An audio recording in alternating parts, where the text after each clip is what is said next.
Okay, I'm just doing this quick video, I think more for myself than, I don't even know if I'm going to post this, and also for Madeline, because I've just been talking to her on Facebook about this deck and some concerns that it might actually be imbalanced towards the negative. So I just wanted to, I've done this with a couple different decks where I'm trying to see where do things lie, and I know somebody is mowing outside. Let me close it. Ouch.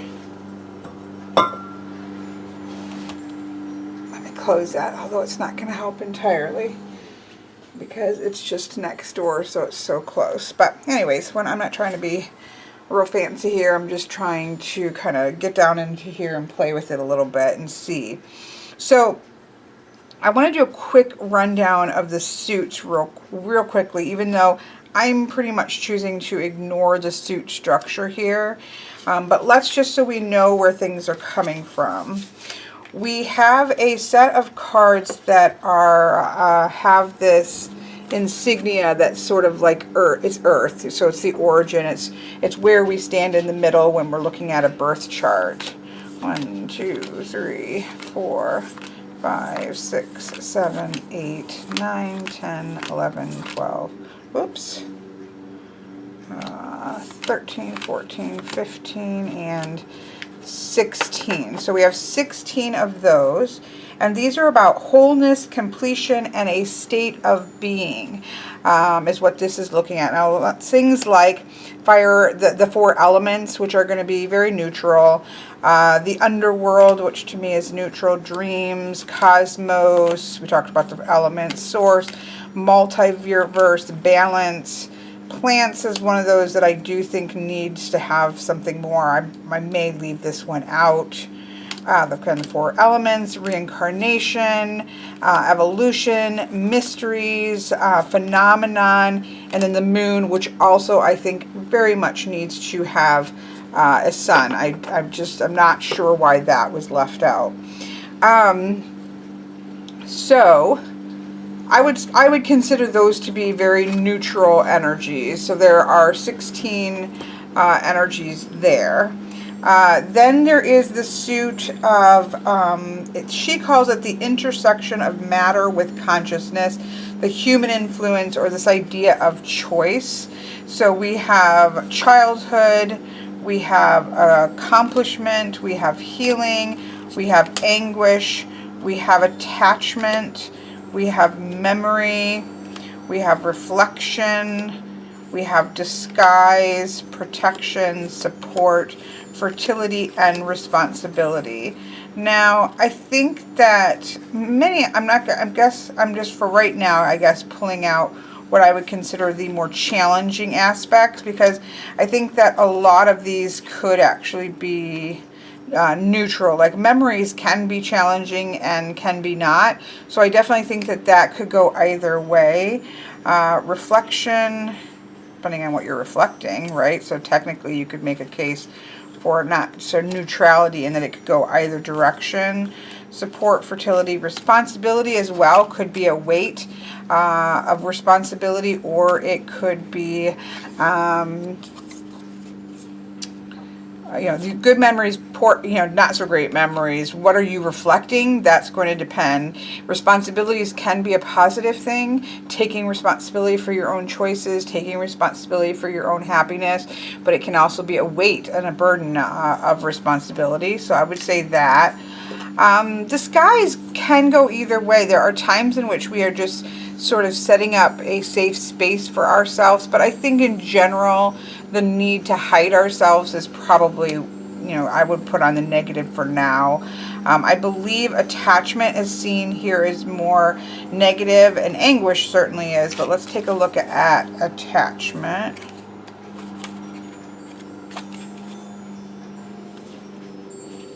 We may find ourselves bound, unconsciously or by choice, to conditions that no longer serve us. So yeah, just in general, that's going to be more of the negative variety. Whereas these would be more positive. So out of 1, 2, 3, 4, 5, 6, oh, there's 12. 12 of the human, basically that's what this suit is humans. Out of the 12, I would say 3 are challenging or negative aspects. 1, 2, 3, 4, 5, 6 are more supportive type energies, and 3 of them, it really just depends on the circumstances. Again, I think you could make a case that all cards depends on the circumstance, because the question is going to change whether something is in light or in shadow.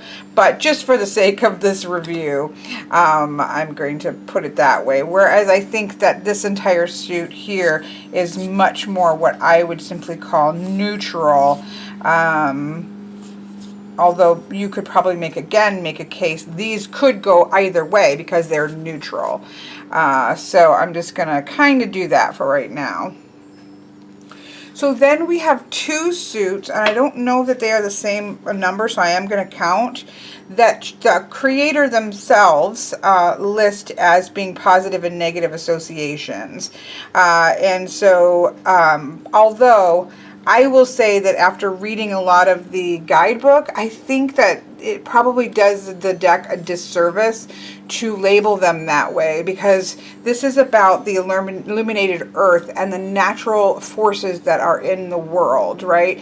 And so yes, a lot of those forces can be destructive, but that doesn't mean that they are destructive. They can also just be high energy points, and how are you going to use them? It may be challenging to use them, but they're still usable energy.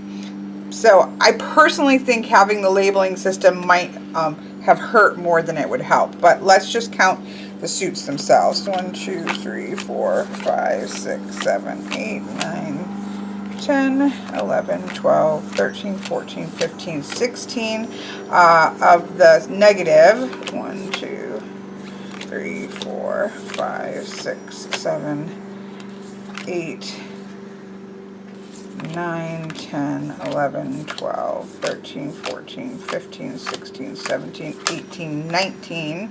Oops, is that 20? No, 19. So there are 19 of what are the creator labels as positive associations, and there are 16 that the creator lists as negative associations. Now, you can certainly, from this people suit, add 3 more in, so that would make this 16, 17, 18, 19, and 19, 20, 21, 22, 23, 24, 25. 25 that would be supportive and or positive energies. So then you of course have these 16, 17, 18. Well, I'm going to separate these. These are 3 that just could go either way, and I think that pile is going to grow as we go through this. But we have 16 that are very neutral energies here. Okay, so now we already know. So I'm gonna let's do this back again. So we already know that these 3 are definitely leaning towards the negative or challenging aspects. And we know these we've already looked at, are leaning more towards the supportive or positive aspects. So now I'm going to see how these hold up. So we have the term connection. Again, to me, this is an extremely neutral thing. Connections can be very positive. Connections can be difficult and challenging. This really depends on the question. This really depends on the situation.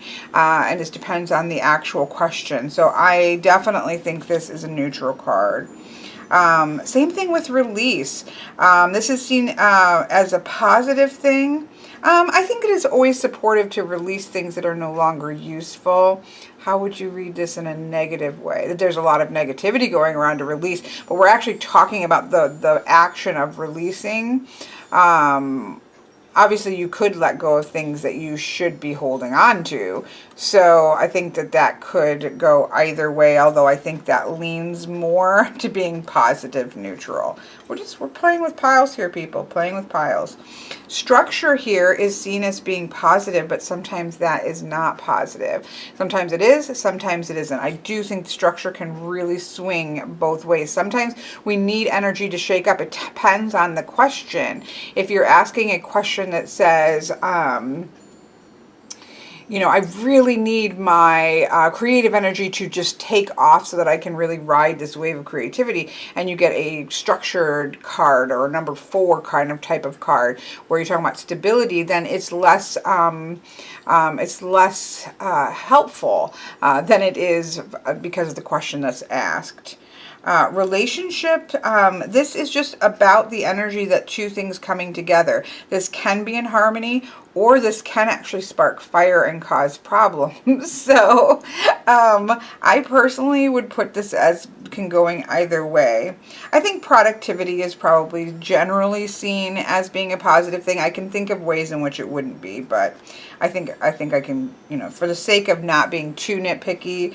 Wisdom, potential. Transient is interesting. I definitely would also not really see transient, although, you know, if the term was cycles, I think then that would be a little bit different.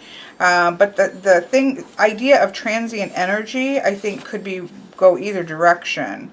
Nothing remains static. There is ever-changing rhythm of passage cycling through one phase to the next.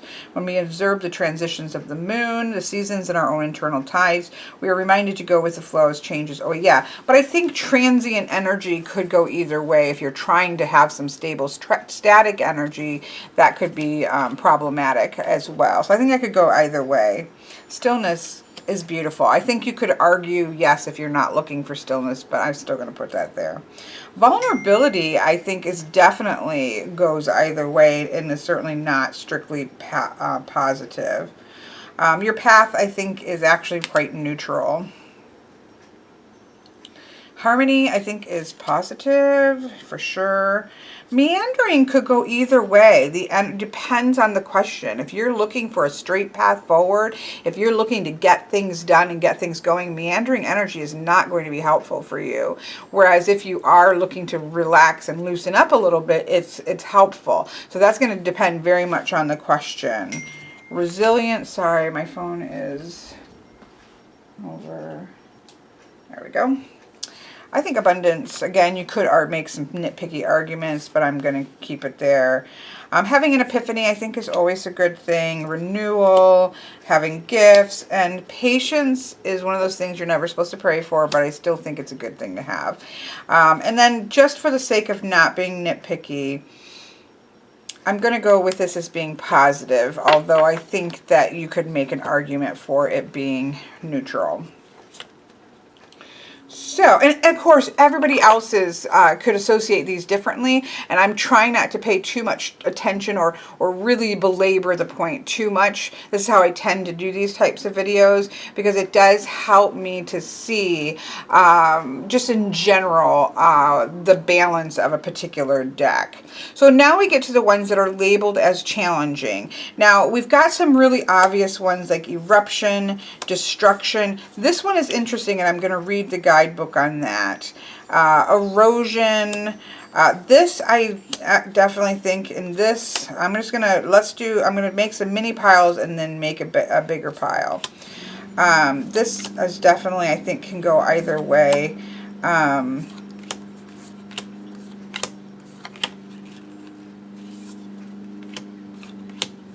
Okay, I'm just doing that quickly just so that we can, and then I'm going to come back to these themselves. So this idea of obstacle, I think, is really an interesting one. Again, maybe a case of mislabeling, although I don't think so. But I really like how she writes about this one. We may experience what we perceive to be a problem or a hindrance to accomplishing a goal, but in fact, this issue is not as solid as it first appears. Examining our options from all angles may allow us to find a place of entry that was previously overlooked. You can also pick the stone up and use it as a tool. I actually think that an obstacle here can go either way. Sometimes we need this big rock in the middle of the road to stop us and make us rethink the way that we're going. Of course, that can be said for all of these. This one I would say is close, you know, between the two. So I'm gonna be honest here and kind of stick it in between, although I think I'm gonna end up putting that in the neutral because it's just something that's in the way of our path, and sometimes that is a very positive thing, to have something to make us rethink things and make us think, how can we actually use this, because it might be of benefit to us. So I'm just gonna call it like it is. You may call that differently. I don't think these piles are going to be close enough that one or two cards are going to make a difference. I definitely do not consider retreat to be an obstacle, especially as she writes it up. It is much more of a step back moment, and yes, it can be challenging to accomplish it, but I don't think the energy is one that is negative, and so I'm actually going to call that to being a positive one. We have the influence. This definitely goes either way. This is, you know, depends on the influence. Is it a positive influence? Is it a less positive influence? Is it challenging? What's going on here? Resistance as well. Like, I don't know that resistance is always a negative energy. This is also holding these two things up from falling down. Sometimes we need to resist against things. We may be aware of a sense of inner friction or butting up against something within ourselves. Notice the tension. Definitely looking at this more as tension. So I think that, you know, I'll put this here because of the way it's written up, but I think you could actually use that as maybe there's a resistance to something because there's a reason for it. You need to be yeah, I'm talking myself into, it can go either way. Same thing with the concealed. Yes, there is so much beneath the surface. That to me is not negative. You could have difficult things, or could not have difficult things, but it's an awareness that there's far more going on that we don't see, and I don't see that as being negative. Combustion as well. This fire this is not the same thing as the lava eruption. Even that is iffy, but this is a fire that looks like more like a campfire. And this could very much be helping to save somebody, make somebody warm, from keeping from freezing to death, cooking food over the fire. Can this turn into something that is dangerous? Sure, but it doesn't necessarily have to be. So I'm going to put that there for sure. The separate one, I think people could make a case for. Now may be a time to break free from long-held beliefs, conforming to old patterns or situations that don't resonate with who we are in the present moment only leads to restricted energy. To reach a state of self-actualization, allow yourself to separate and make your own way. So this, again, is where I think that the creator might have caused some problems for themselves, in that the write-up is nothing about separateness being, in fact, you're supposed to be reaching for separateness. What it is challenging, and so I think that maybe if the negative and positive had not been put in there, and it had simply been a challenging energy to work with, it would have served better. But separateness can be positive. It can be isolating, but it can also be having a separate individuality. So I'm going to put that smack in the middle as going either way. So that leaves us with these bigger energies, such as upheaval. Again, I'm going to separate this out. I'm going to separate this out. These are big. I'm going to separate some of these out. The tempest, destruction, these right here. So we have 1, 2, 3, 4, 5, 6 that are big upheaval energies in the scope of nature. We have erosion. It's not fast, but it is destructive. It carves rivers, it carves valleys, it carves the landscape is shifted and changed by this over time. Obviously forest fires changes the landscape as well, but they also do spark new growth, and things of that nature can happen here. The upheavals of like earthquakes change and split and divide and definitely change the landscape. landscape. So there's no question there. A deluge of water energy can be something you can really work with to a parched land, although then they can cause flash floods. So this can go either way. A tempest is electrical energy that you could, again, really harness that energy, or it could be destructive. Eruption is about the understanding that you can only pin things down so long before it does erupt, and that eruption causes a release which is positive and necessary, but it does also cause destruction. So again, these to me, yes, I will, for the sake of this, what we're splitting this into, I will put these into the challenging, more negative aspect of things, but I also think that most of them could go into the middle, either way, because it's powerful energies that are going to occur. It's natural in the world to occur. What are you going to do with those energies? How are you going to utilize them? How are you going to protect yourself? What are you going to do about these things that are just going to happen and that are outside of our control? So I'm going to put those there. Being blocked, again, I think is much more negative a connotation than an obstacle. So I'm going to leave this here. Although there are times in which it's, again, good to be blocked, because maybe that's going to save you. But I do think that should go there. Decay is one of those interesting things, because I don't know that this is necessarily negative. It's part of the cycle of life. So, but let's just see what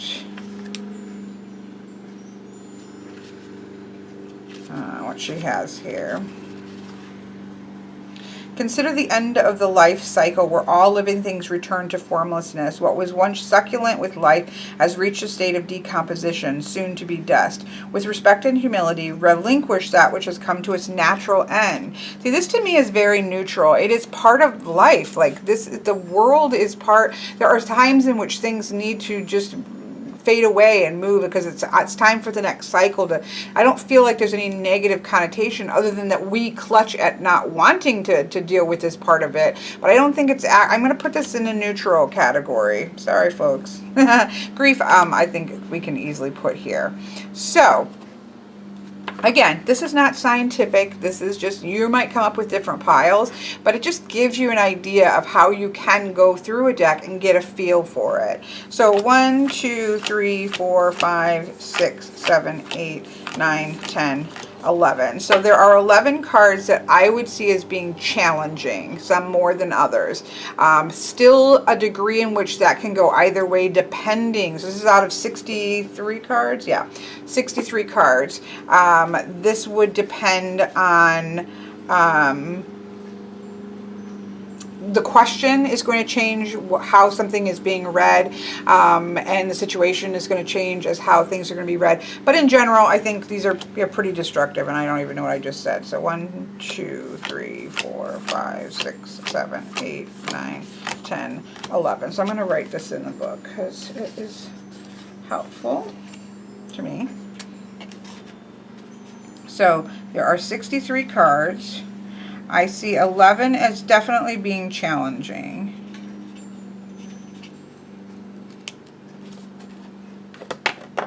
These are what I consider truly neutral. They're just neutral energy. Yeah. So 1, 2, 3, 4, 5, 6, 7, 8, 9, 10, 11, 12, 13, 14, 15, 16, 17, 18. And I think you could make a case for some of these to be ones that could swing either way as well. So I'm going to say 18 are neutral. They just are, right? They simply are. These I'm going to call as swing. These are swingers. They could swing either way depending on the question, and depending on the situation, depending on how you read it. 1, 2, 3, 4, 5, 6, 7, 8, 9, 10, 11, 12, 13, 14, 15. 15 swing ones.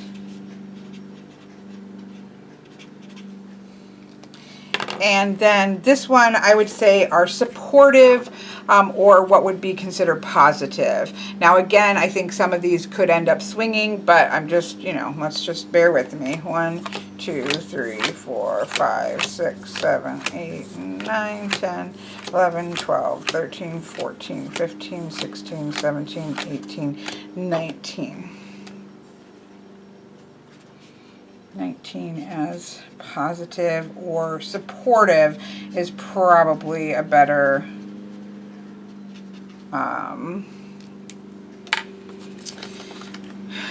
a better way of looking at that energy. So I don't know why I was just going to start to shuffle it, because I can't have a deck around me and not shuffle it. So I would actually consider this to be fairly balanced, right? If anything, there are less of the challenging cards. And again, some of those challenging cards, I don't think it's a bad thing always to be challenged, right? It's what are we going to do with this energy? We could really harness some of that energy, as we have seen mankind do, such as harnessing electricity and things of that nature. The neutral ones, I think, are just part of the landscape of Earth, and I think work really well. The swings, I think, again, work really well. I think that those could go in either direction, purely based on the question and the situation. And then we have the majority. Of course, the majority, the biggest bulk, are neutral and or positive and supportive. So I actually think this feels pretty good to me. Again, you know, I haven't worked with this. These are still initial impressions. And I know some people will be like, why are you going to all this trouble with this? Because, again, I feel that the potential here is one that this is a deck that I will use quite a bit for myself and for the types of readings that are really in alignment with my practice. And so I do want to get a feel for these types of questions and what that means to it as a deck being used for readings. And in a landscape in which most oracle decks swing very much to the positive, with maybe one or two more challenging things thrown in, this feels much more like a useful deck that you can do complete readings out of without blending it, because you do have the challenges that can show up. You do have the swingers that can show up depending on the question. You do have the support being there. You do have the neutrality of just the way things are. So that, to me, speaks to a system that can hold its own. So I also just want to throw in here, because I am doing this video, so why not just quickly throw it in. I did do a few readings for myself yesterday and today, just playing with it. And I have to say, it's a heavy hitter, not in a negative way, but it definitely, I had to do, like, I wanted to put a reading up on Instagram last night. I wanted to put a reading up on Instagram just to kind of, you know, show the deck and show how it works. And I pulled 3 cards, and I had to wait for the third one before it was something that I wanted to share. And they weren't negative, but they were challenging, and or they just got really personal. They hit hard at a personal level that I just wasn't, you know, interested in sharing on Instagram. But it definitely was like, oh, okay, well, I see where you're going now, Miss or Mr. or Miss Neutral Illuminated Earth Oracle. You're going to be challenging in the sense that, okay, this time to do some work kind of energy, which is I'm good with. So that was interesting. I also did play around a little bit with seeing it paired up, even though, again, because of the scope of the different types, I don't think it's necessary to pair it. But I am someone who enjoys pairing.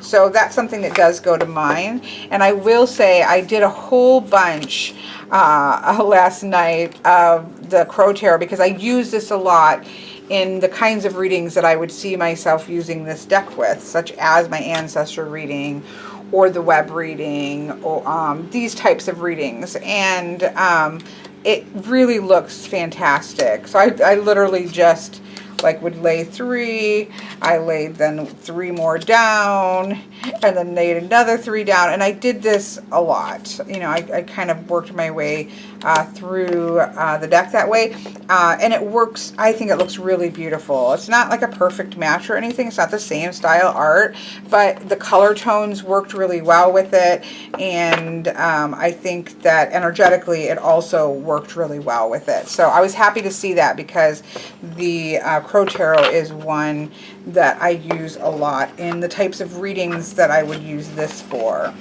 The same thing I did with the Moonchild Tarot, because this is a deck I use a lot for deeper work and sort of soul work and really getting down there and doing that grief type work and soul support work. And so I felt like these two, I could see myself using these two. And so I did the same thing. These are I think a nearly perfect match. Other than, of course, the people in here are more of that photographic energy. It's literally nearly a perfect match. The cardstock feels very similar. This may be thicker cardstock, I think, but it feels very similar. Beautiful matte. It's got the gold tones that are all throughout the Moonchild. Oops, I'm getting mixed up. It is, I think, I think I will be doing a lot of work with together, because I think they're a match made in heaven or on the moon. So I won't keep going. But I did that a bunch last night too, because I wanted to see how they would go together. So I decided to stick this on here. So you can see this is kind of where my brain goes when I'm running through the paces of a deck that I just do feel like has that potential, especially an oracle deck, because oracle decks are very, very often misses for me. Far more often than from a tarot deck being a miss for me. An oracle deck usually has the higher potential for being a miss. I did also pull a few with the Children of Litha, because I just love this deck so much. The Children of Litha is definitely I'm trying to get some fresh cards, definitely a bolder color palette, but it actually doesn't look, I thought it still worked well. And that, again, is important for me, because again, the types of readings that I would probably pull. See, that has definitely more of a graphic novel-esque style to it. So stylistically, they are definitely different. But I still thought that they could work together. I wouldn't have any issue laying them out on the table together, because the tones still worked enough for me to be willing to work with them together. I don't think it's as perfect a pairing as with the Moonchild or the Crow, but I think it's definitely one I wouldn't hesitate to use together. And again, that is important to me, not to other people. But you know, this is how I work my way through seeing how I'm going to be able to move forward and work with a deck. But also because of the fact that there is light and shadow and neutrality and just natural force type energy there, I wouldn't hesitate to use this entirely by itself. I think that any kind of reading that I would do, so I could do a 3-card reading.